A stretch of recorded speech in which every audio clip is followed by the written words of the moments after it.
Hello बच्चा party, welcome to वेदनम academy. बच्चों, Newton's laws of motion के सीरीज़ में हम इसके पहले ब्लॉक पुली सिस्टम से क्वेश्चन कर चुके थे लास्ट वीडियो लेक्चर में। अभी इस वीडियो लेक्चर में एक वहीं से क्वेश्चन ब्लॉक पुली सिस्टम से क्वेश्चन सॉल्व करेंगे और फिर वैसे क्वेश्चन सॉल्व करेंगे जहाँ पे हमें गिवन रहेगा स्ट्रिंग का मास या फिर रोप गिवन रहेगा, रोप का मास है। तो स्टार्ट करते हैं क्वेश्चन से। एक इंक्लाइन प्लेन है,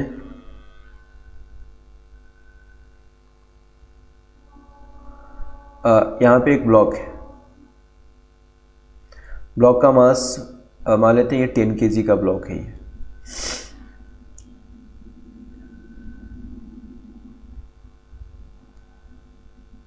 यहाँ से एक 2 kg का ब्लॉक इसके साथ हैंगिंग है। ओके, अभी हमें पता करना है, बोला गया हमसे कि find tension in string, acceleration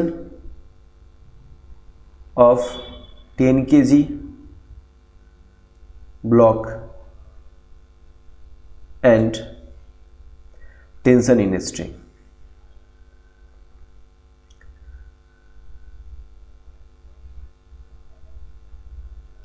acceleration of 10 kg block and tension in string हमें फाइंड करने के लिए बोला गया है। ओके, तो मुझे पता नहीं है कि अभी क्या होने वाला है, ये ब्लॉक नीचे जाएगा कि ये ब्लॉक नीचे जाएगा, मतलब कि ये सिस्टम यहाँ से नीचे जाने वाला है तो यहाँ से ऊपर जाएगा, अगर यहाँ से नीचे जाएगा तो यहाँ से ऊपर जाएगा, ये पता नहीं। हाँ, यहाँ पे एंगल ऑफ इंक्लाइन प्लेन यहाँ पे देता है, मान लेता अभी मैं ये 53 डिग्री है, 53 डिग्री है। तो मुझे सबसे पहले पता करना पड़ेगा कि ये ब्लॉक का, ये सिस्टम का होने वाला क्या है, ये नीचे जाएगा या फिर ये नीचे जाएगा। तो यहाँ पे इसके पहले मैंने बताया था जब भी इंक्लाइन प्लेन होता है तो यहाँ पे अगर मास है इंक्लाइन प्लेन पे तो उस पर फोर्सेस क्या लगता है, क्योंकि हमें जो भी एक्सेलरेशन कराएगा यहाँ पे एक्सटर्नल फोर्स कराएगा। इंटरनल फोर्स जो कि टेंशन है, अगर पूरे कुछ सिस्टम को हम एक माने तो टेंशन क्या है, इसका इंटरनल फोर्स है। तो इस स्ट्रिंग का मतलब इस सिस्टम का इंटरनल फोर्स है, तो इंटरनल फोर्स कोई एक्सेलरेशन नहीं करा सकता है। जो भी एक्सेलरेशन होगा सिर्फ एक्सटर्नल फोर्स एक्सेलरेशन कराएगा। तो यहाँ पे ये 10 kg का ब्लॉक है, इस पर एक्सटर्नल फोर्स क्या लगेगा, यहाँ से 10g साइन 53 डिग्री। इसके पहले वाले वीडियो लेक्चर में ये सब मैं एक्सप्लेन कर चुका हूँ कैसे आता है, ये फोर्स कंपोनेंट ब्रेक करते हैं हम। एक बार फिर से मैं ब्रेक कर देता हूँ। ऐसे ये मास नीचे है 10 kg, ये इस मास का वेट लगेगा नीचे 10g, यहाँ से ये 53 है तो ये वाला एंगल कितना हो जाएगा, ये 53, ये 90, ये कितना हो जाएगा, ये 37, ये एंगल 37। यहाँ से हम इसे ले लेते हैं नॉर्मल। फिर यहाँ से मैंने क्या बताया था कि ये 90 हो जाएगा और ये हमारा 53 है तो ये 37 बन जाएगा। और हमें पता है कि ये और ये एक दूसरे के परपेंडिकुलर, टोटल एंगल 90 है, तो ये 90 है, इसमें ये 37 है। तो जैसे मैंने बताया था ये थीटा है, ये 90 है तो ये 90 माइनस थीटा, तो ये क्या बन जाएगा, थीटा। तो वैसे ही 53, ये 90, तो ये 90 माइनस थीटा, मतलब कि 90 माइनस 53 कितना हो जाएगा, 37, और 37 तो ये क्या हो जाएगा हमारा 53 डिग्री, 53। तो यहाँ से मैंने क्या बताया था, ये 10g का cos 53 यहाँ लगेगा और 10g का sin 53 यहाँ लगेगा। तो ये एंगल 53 है तो यहाँ भी ये एंगल भी 53 होगा। ऐसे हम हमेशा ध्यान रख सकते हैं कि इंक्लाइन प्लेन पे एक्सेलरेशन डाउनवर्ड क्या होता है, mg sin थीटा। तो यहाँ पे 53 है, नीचे एक्सेलरेशन लगेगा और यहाँ पे नीचे फोर्स लगेगा और यहाँ पे फोर्स क्या लगेगा, 2g। अब एक चीज़ हमें ध्यान रखना है कि जो भी एक्सेलरेशन होगा इन फोर्सेस पे डिपेंड करेगा। या तो ये फोर्स बड़ा है तो एक्सेलरेशन डाउनवर्ड होगा, यहाँ पे इधर की तरफ होगा, और अगर ये फोर्स बड़ा है तो ये नीचे जाएगा, मतलब ये ऊपर जाएगा। तो मुझे ये फोर्सेस का मैग्नीट्यूड फाइंड करना है। ओके, तो ये फाइंड कर लेते हैं। यहाँ पे इसका मैग्नीट्यूड कितना हो जाएगा, साइन 53। ये ट्रायंगल हमें पता है, ये एंगल अगर 53 डिग्री है मतलब ये साइड कितना है, 4 है, ये साइड 3 है और ये साइड 5 है। और अगर ऐसा है 37 है तो ये क्या हो जाएगा 3, ये हो जाएगा 4 और ये 5। मैंने बताया था छोटा वाला एंगल है, छोटा वाला साइड सामने होगा, बड़ा वाला एंगल है तो बड़ा वाला साइड सामने होगा। तो साइन 53 का वैल्यू कितना हो जाएगा, परपेंडिकुलर अपॉन हाइपोटेनस क्या हो जाएगा 4/5। तो लिख देते हैं यहाँ पे 10 का वैल्यू 10 लिख देंगे, जी का वैल्यू 10 लिख देंगे और साइन 53 का वैल्यू कितना हो जाएगा 4/5। तो ये 5 से ये जाएगा 2, कितना हो जाएगा 8, 10 जाए 80 न्यूटन। 80 न्यूटन फोर्स कहाँ लग रहा है, इधर। और ये 2G है, कितना लग जाएगा 20 न्यूटन इधर। दोनों फोर्सेस एक दूसरे का अपोजिट में खींच रही से, ये फोर्स बड़ा है, ये फोर्स छोटा है, मतलब इस सिस्टम का एक्सेलरेशन नीचे होने वाला है, यहाँ पे डाउनवर्ड एक्सेलरेशन होगा और यहाँ पे अपवर्ड एक्सेलरेशन होगा। ओके, तो यहाँ पे ये सरफेस स्मूथ है, पहले से बोला गया है, कुछ नहीं बोला गया, मतलब फ्रिक्शन यहाँ पे नहीं है तो कोई फ्रिक्शन फोर्स यहाँ कंसीडर नहीं करना है। ये इस ब्लॉक का हम ऑलरेडी ड्रॉ कर चुके हैं। यहाँ पे पीछे क्या लगेगा, बस एक टेंशन फोर्स लगने वाला है। ये नॉर्मल, ये 10G cos 53। तो नॉर्मल का वैल्यू अगर पूछता है तो हम नॉर्मल का वैल्यू फाइंड कर सकते हैं 10G cos 53। 10G मतलब क्या हो गया 100, cos 53 के वैल्यू में दिख रहा है 3/5, तो ये चला जाएगा 2, ये हो जाएगा 60 न्यूटन। ये नॉर्मल फोर्स आ गया। जहाँ तक बात रही एक्सेलरेशन की, तो ये ब्लॉक नीचे आ रहा है। अब ये 10 kg का ब्लॉक, एक फोर्स नीचे लग रहा है 10G sin 53, इसका वैल्यू है हमें 80 न्यूटन, ऊपर लग रहा है टेंशन, नीचे लग रहा है एक्सेलरेशन। तो हम लोग इसका इक्वेशन क्या लिख सकते हैं, क्योंकि नीचे आ रहा है मतलब नीचे का फोर्स बड़ा है, ऊपर का फोर्स छोटा है, तो ये क्या हो जाएगा 10G sin 53, जिसका वैल्यू ऑलरेडी हमें पता है, फिर भी मैं एक स्टेप में लिख देता हूँ। 10G sin 53 minus T equals to mass into acceleration A हमें पता नहीं है। ओके, ऐसे हम डायरेक्ट यहाँ पे फॉर्मूला से फाइंड कर सकते हैं, क्योंकि नेट फोर्स हमें पता है, लेकिन एक बार हम प्रोसेस को फॉलो कर लेते हैं, फिर हम अपने एक छोटे से फॉर्मूला मतलब कि नेट फोर्स अपॉन मास से कर लेंगे तो सॉल्व हो जाएगा। वो दोनों तरीके से सॉल्व कर सकते हैं, मतलब हमारे पास तरीके अलग अलग होने चाहिए एक ही चीज़ को सॉल्व करने के, मतलब कॉन्सेप्ट अलग अलग तरीके से किसी चीज़ को हम सॉल्व कर पा रहे हैं, मतलब हमारा कॉन्सेप्ट बिल्कुल क्लियर है। तो हमारा कॉन्सेप्ट क्लियर होना चाहिए। तो नीचे क्या फोर्स लग रहा है 10G sin 53 minus T equals to 10A, इसको डायरेक्ट में लिख सकता हूँ 80 minus T equals to 10A, इसे बोल देंगे हम इक्वेशन नंबर 1। यहाँ पे क्या हो जाएगा, ऑब्वियसली ये नीचे फोर्स 2G लग रहा है, यहाँ पे टेंशन T ऊपर जा रहा है, मतलब ऊपर वाला फोर्स बड़ा हो गया, नीचे वाला फोर्स छोटा हो गया। नेट फोर्स में कितना हो जाएगा T माइनस 2G मतलब 20 equals to mass into acceleration. Mass कितना है 2 इंटू एक्सेलरेशन मुझे पता नहीं, एक्सेलरेशन का वैल्यू में ले लिया A। तो दिस इज इक्वेशन नंबर 2। अब इन्हीं दोनों इक्वेशंस को हमें सॉल्व करना है, तो यहाँ पे मैं लिख देता हूँ इक्वेशन 2 को 8, ये कितना है सॉरी क्या है T minus 20 equals to 2A, इसे हमें ऐड करना है। अब तो देखो ऐड कर लेते हैं हम, दोनों इक्वेशन को ऐड करेंगे, माइनस T है प्लस T है, कैंसिल आउट हो जाएगा, वो एक दूसरे को मार के खत्म कर देगा। ये minus T plus T cancel out हो गया, कितना बचा 80, यहाँ पे माइनस 20 मतलब क्या हो जाए दोनों 80 माइनस 20 कितना होता है 60, और ये कितना हो गया 10A और ये 2A मतलब क्या हो जाएगा 12A। तो A का वैल्यू कितना हो जाएगा 60/12। अब 60 कितना हो जाएगा ये 5 मीटर पर सेकेंड स्क्वायर, 12 5 जा 60, 5 मीटर पर सेकेंड स्क्वायर। तो एक्सेलरेशन हमें मिल गया। अब टेंशन में फाइंड करना है, टेंशन फाइंड कर सकते हैं, कितना हो जाएगा T equals to 20 plus 2A। तो यहाँ से क्या हो जाएगा 20 प्लस 2, A का वैल्यू क्या हो जाएगा, A का वैल्यू हमें पता है कितना 5 है, तो यहाँ से कितना आया ये हो गया 10 और ये 20 कितना हो गया 30 न्यूटन। तो टेंशन स्ट्रिंग में कितना लग रहा है 30 न्यूटन। ऐसे क्वेश्चन आ सकता है सॉल्व करने के लिए, हम सॉल्व कर सकते हैं। तो सबसे पहले पता करने पड़ेगा एक्सेलरेशन कहाँ लगेगा, नेट फोर्स फाइंड कर सकते हैं यहाँ से।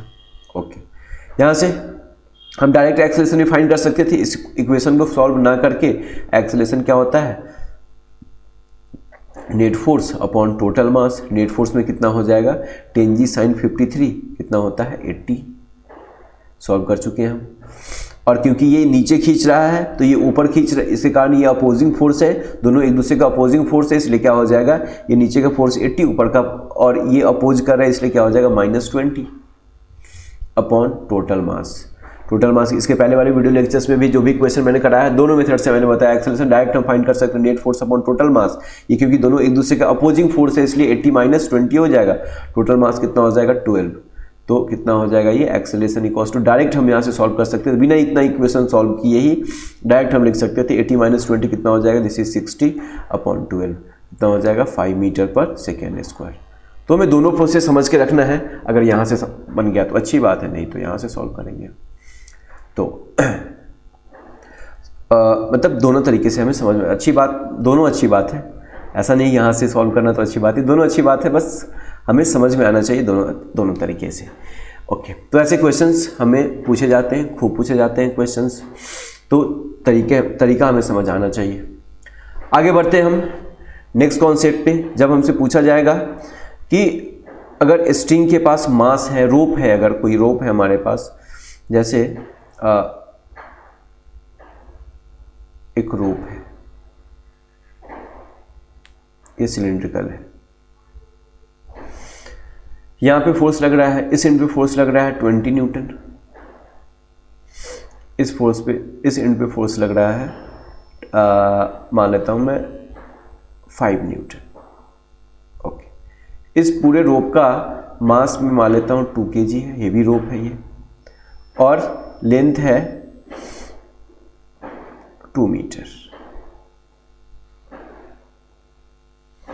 ओके, तो हमें बोला गया है कि इस एंड से हम इसको 2 मीटर ना करके 4 मीटर, कैलकुलेशन इजी कर लेते हैं हम लोग। फर्स्ट क्वेश्चन इस पे बेस्ड ले रहे हैं तो कैलकुलेशन इजी कर लेंगे, फिर इसके बाद वाला जो क्वेश्चन लेंगे थोड़ा सा इसको टफ कर लेंगे। क्या इसको ले लेते हैं हम 4 मीटर। 4 मीटर मतलब 2 मीटर इसका मिड पॉइंट होगा। हमसे पूछा गया है कि इस एंड से 1 मीटर पे रहेगा, इस पॉइंट पे क्या ये टोटल 4 मीटर है, मतलब ये 2 मीटर 1 मीटर, यहाँ से 1 मीटर इस एंड पे क्या टेंशन लगने वाला है, क्या टेंशन फोर्स होगा, ये हमसे पूछा गया है। ठीक है, तो इस पूरे सिस्टम का एक्सेलरेशन हमें पता है, क्या है टॉपिक है हमारा, string with mass, string with mass, या फिर हम बोल सकते हैं रोप विथ मास। रोप का ऐसे मास हम हमेशा कंसीडर करते हैं, रोप विथ मास। सॉरी क्या हो जाएगा यहाँ पे, अगर हम एक्सेलरेशन देखें यहाँ पे तो ये फोर्स लग रहा है 20 न्यूटन, ये फोर्स लग रहा है 5 न्यूटन, और मास टोटल है 2 kg।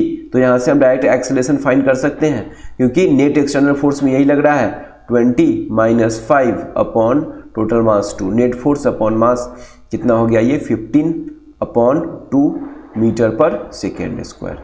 ये क्या हो जाएगा एक्सेलरेशन। और हमें पता है कि ये जो भी ये रोप है ये कांस्टेंट एक्सेलरेशन से मूव कर रहा है आगे की तरफ। अब मुझे यहाँ पे फाइंड करना है क्या, टेंशन। देखो जरा, जब हमें पता है कि लेंथ 4 मीटर है तो मास कितना है ऑब्जेक्ट का, रोप का 2 kg। इसको हम यहाँ से भी समझ सकते हैं, एक जनरल केस में ले लेता हूँ। अगर लेंथ L है तो मास M है, लेंथ L पे मास कितना हो जाएगा M, लेंथ 1 पे मास हो जाएगा M अपॉन L। अगर इस एंड से हम मान लेते हैं x डिस्टेंस है, लेंथ अगर x है तो यहाँ से भी हम फाइंड कर सकते थे, ये भी लेंथ ले सकते थे, कुछ भी ले सकते हैं। x लेंथ पे मास कितना हो जाएगा M upon L into x।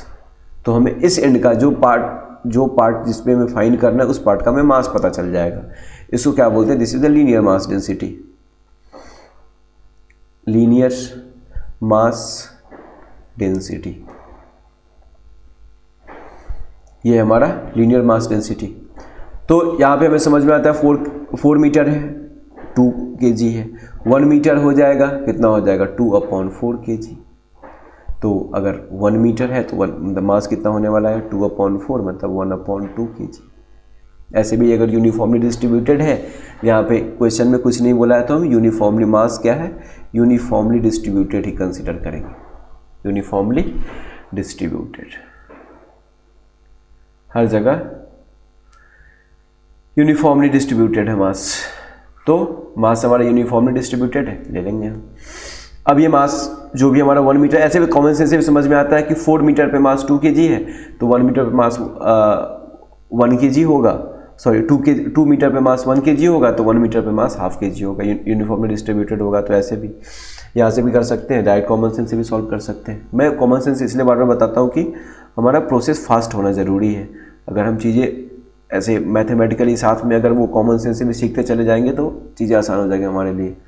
क्या हो जाएगा, 20 न्यूटन फोर्स इधर लग रहा है और इस एंड पे मुझे पता नहीं है फोर्स कितना है, तो मैं मान लेता हूँ T, टेंशन T है और एक्सेलरेशन तो A हो ही रहा है, कितना है 15/2 मीटर पर सेकेंड स्क्वायर, और इसका मास कितना है 1/2 kg।